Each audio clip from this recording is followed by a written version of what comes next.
Hello friends, एक बार फिर से स्वागत है आपके अपने YouTube channel home grown PCS में।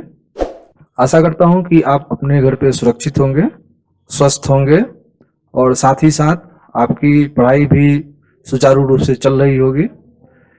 आज की इस वीडियो में आधुनिक भारत के इतिहास से संबंधित कुछ प्रश्न मैं आपके लिए लेकर आया हूं, जो भारत में यूरोपीय व्यापारिक कंपनियों के आगमन या उनके व्यापारिक गतिविधियों से संबंधित है।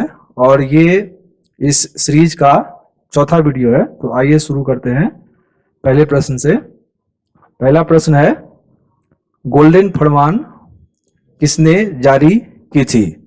गोल्डन फरमान को हम सुनहला फरमान भी कहते हैं और इसके अंतर्गत कुछ व्यापारिक छूट दी गई थी और इस छूट के अंतर्गत कुछ जो रेंट है वो वहां के सुल्तान को दिया गया था। तो पहले प्रश्न का जो सही उत्तर होगा वो ऑप्शन बी है। गोलकुंडा के सुल्तान ने अंग्रेजों को एक गोल्डन फरमान जारी की थी और ये फरमान 1632 ईस्वी में अंग्रेजों को मिला था और इस फरमान के अंतर्गत अंग्रेजों को ये छूट मिल गई थी कि गोलकुंडा के बंदरगाह को वो स्वतंत्र रूप से व्यापार के रूप में यूज कर सकते थे और इसके बदले में उनको 500 पैगोडा वार्षिक कर उनको देना पड़ता था। बढ़ते हैं दूसरे प्रश्न की तरफ। दूसरा प्रश्न है, पैगोडा क्या है? तो पहले प्रश्न में ही हमने इस वर्ड के बारे में देखा है कि पैगोडा एक प्रकार का स्वर्ण सिक्के थे। तो इस प्रकार से दूसरे प्रश्न का सही उत्तर हो जाएगा ऑप्शन ए। तीसरा प्रश्न है, निम्नलिखित में से किस यूरोपीय कंपनी ने भारत में प्रथम बार वेतनभोगी कर्मचारी नियुक्त किए थे? वेतनभोगी कर्मचारी मतलब मासिक वेतन के आधार पर उनको एक मुश्त पैसा मिलता था, जैसे वर्तमान समय में अभी सरकारी नौकरियों में देखने को मिलता है। इसी तरीके से प्रथम यूरोपीय कंपनी कौन सी थी जिसने वेतनभोगी औद्योगिक कर्मचारी नियुक्त किया था? तो तीसरे प्रश्न का जो सही उत्तर है option C, Dutch East India company. चौथा प्रश्न है, बेदरा युद्ध के संदर्भ में निम्नलिखित कथनों पर विचार कीजिए।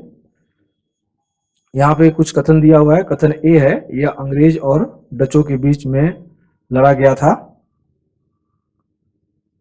ऑप्शन पहला ऑप्शन जो है ये सही है। बेदरा युद्ध अंग्रेज और डचों के बीच में लड़ा गया था। दूसरा जो ऑप्शन है उसमें लिखा है इसमें कि इस युद्ध में डचों का भारत में अंतिम रूप से पतन हो गया। ये कथन भी सही है। डच युद्ध के बेदरा युद्ध के बाद डचों का भारत में व्यापारिक गतिविधियों एकदम शून्य हो गई, एकदम समाप्त होने के कगार पर पहुंच गई।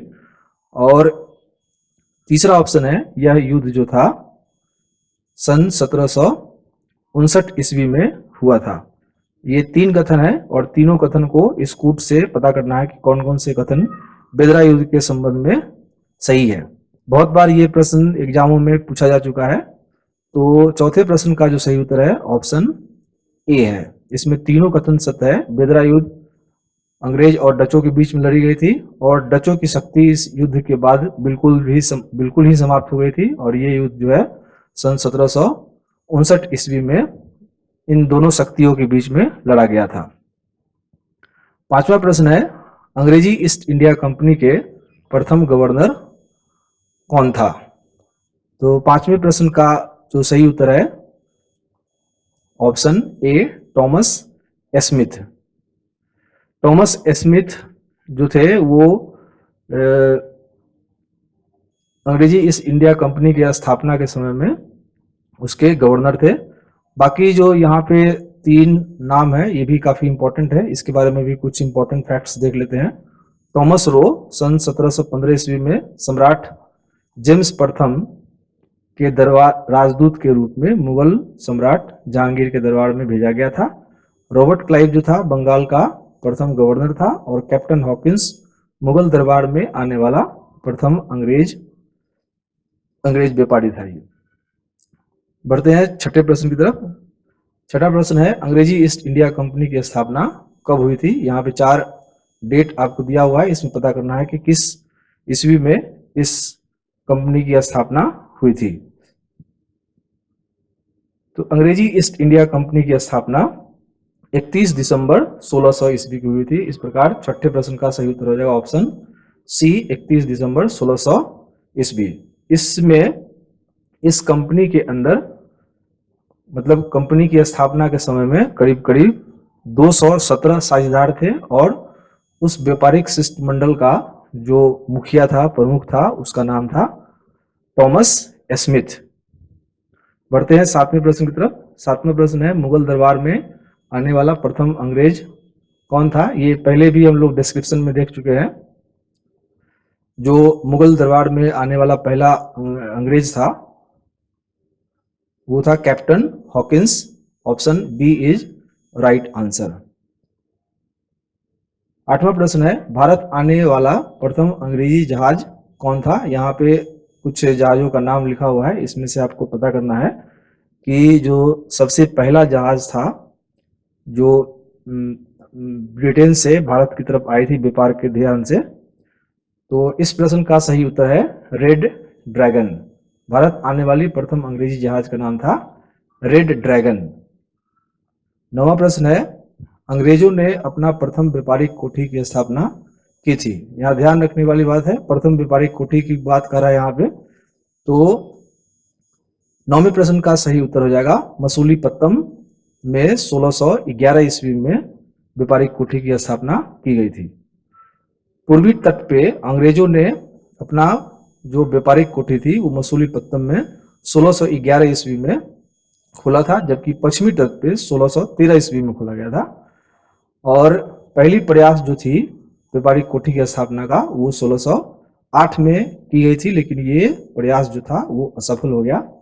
तो प्रश्न में कोई तट का नाम नहीं है, पूर्वी और पश्चिमी तट नहीं दिया हुआ है, सीधे इस बारे में पूछा गया है कि प्रथम व्यापारिक कोठी की स्थापना कब की थी। तो 1611 ईस्वी में ये मसूलीपट्टनम में 1611 ईस्वी में व्यापारिक कोठी की स्थापना की थी। जबकि यदि तट स्पेसिफाई कर दिया जाता कि पश्चिमी तट पे कब किया गया था तो 1613 ईस्वी में सूरत में। आमतौर पे इस तरह के क्वेश्चन जो होते हैं बहुत कंफ्यूज करते हैं, तो ध्यान रखने वाली बात है यहाँ पे व्यापारिक कोठी पूछा गया है, लेकिन ये बात यहाँ पे क्लियर नहीं किया गया कि सबसे पहले व्यापारिक कोठी कहाँ पे स्थापित की गई थी। यदि पूछा जाता है कि पहले व्यापारिक कोठी स्थापित करने का प्रयास कब किया गया था तो सूरत में किया गया था, लेकिन ये 1608 ईस्वी में है, लेकिन ये प्रयास जो था असफल हो गया था। इसलिए 9वें प्रश्न का सही उत्तर हो जाएगा मसूलीपट्टनम 1611 ईस्वी में। बढ़ते हैं 10वें प्रश्न की तरफ और ये इस वीडियो का आखिरी प्रश्न है। 1761 ईस्वी में पानीपत की जो तृतीय युद्ध हुई थी तो उसमें मराठा सेना का सेनापतित्व या नेतृत्व किसने किया था। तो 10वें प्रश्न का जो सही उत्तर है वह ऑप्शन सी सदाशिव राव। जो थर्ड बैटल ऑफ पानीपत हुआ था ये आपको 14 जनवरी 1761 ईस्वी में हुई थी। 14 जनवरी 1761 ईस्वी के अंदर हुआ था।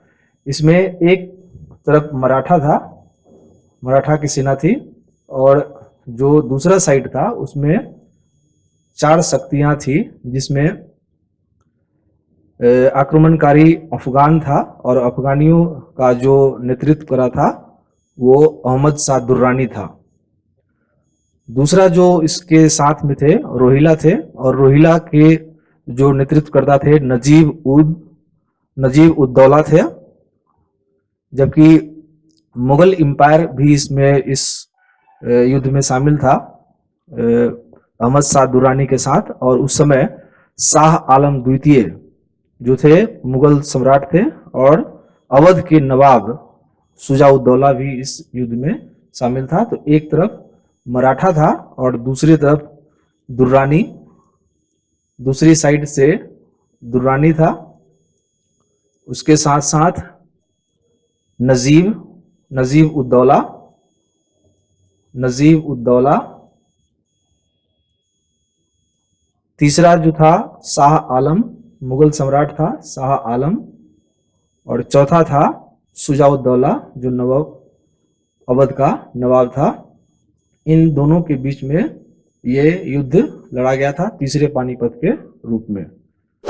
यहाँ पे ये वीडियो समाप्त हुआ। आशा करता हूँ कि आपको ये वीडियो पसंद आ रहे होंगे। यदि पसंद आ रहे हो तो भाई लाइक करिए, शेयर करिए।